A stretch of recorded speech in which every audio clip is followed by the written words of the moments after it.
Whatever you do, whatever you eat, whatever you offer in a sacrifice, whatever you donate, whatever you practice as penance, O Kaunteya, offer it to me.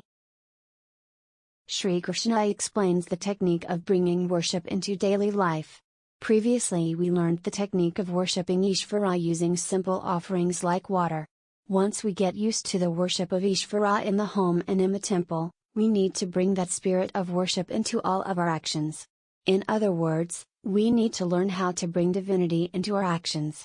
To that end, this shloka urges us to perform all actions as an act of worship towards Ishvara. The simplest and most common action we perform is that of eating. Shri Krishna says that even the act of eating should be considered an act of worship. Traditionally, before every meal, the first 5 morsels are offered to the deity within with the words praanaaya svaahaa. The rest of the meal should be consumed with the attitude that the act of eating is occurring in the service of Ishvara, and not for the appeasement of our senses. Now, take another action like exercising, for instance. How do we transform that into an act of worship? Anything that causes discomfort in the short term, but gets us gains in the long term, is an act of tapas or penance. Shri Krishna says that we can convert any action into a penance if we imbibe it with the attitude of worship. So if we have to take a long walk for exercising, for example, we can imagine that we are doing a pradakshina, that we walking around a temple. In this manner, even a discomforting act becomes divine. Similarly, any action that requires strenuous effort and long hours can be made into an act of sacrifice.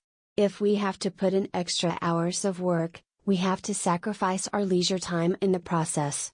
We can think of those extra hours of work as an offering in a yajna or sacrifice. In other words, we need go through elaborate rituals with fire and butter and priests and so on. Any action can be converted into an act of worship. When we donate, we can think that we are returning to Ishvara what was Ishvara's to begin with. When we go on a diet, we can imagine that we are conserving Ishvara's energy, and so on. What is the rationale for divinizing all of our actions? The notion of doership and enjoyership, the two main obstacles to liberation, get progressively diluted.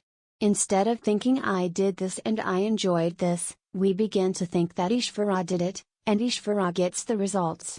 Consequently, our stress levels and worries begin to reduce as well. This takes us back full circle to Karma Yoga, but with the added dimension of devotion. Karma Yoga without Bhakti Yoga is incomplete. Without the attitude of devotion, we can potentially commit wrong or harmful actions that we will hesitate to perform in front of Ishvara. With devotion, Karma Yoga is complete.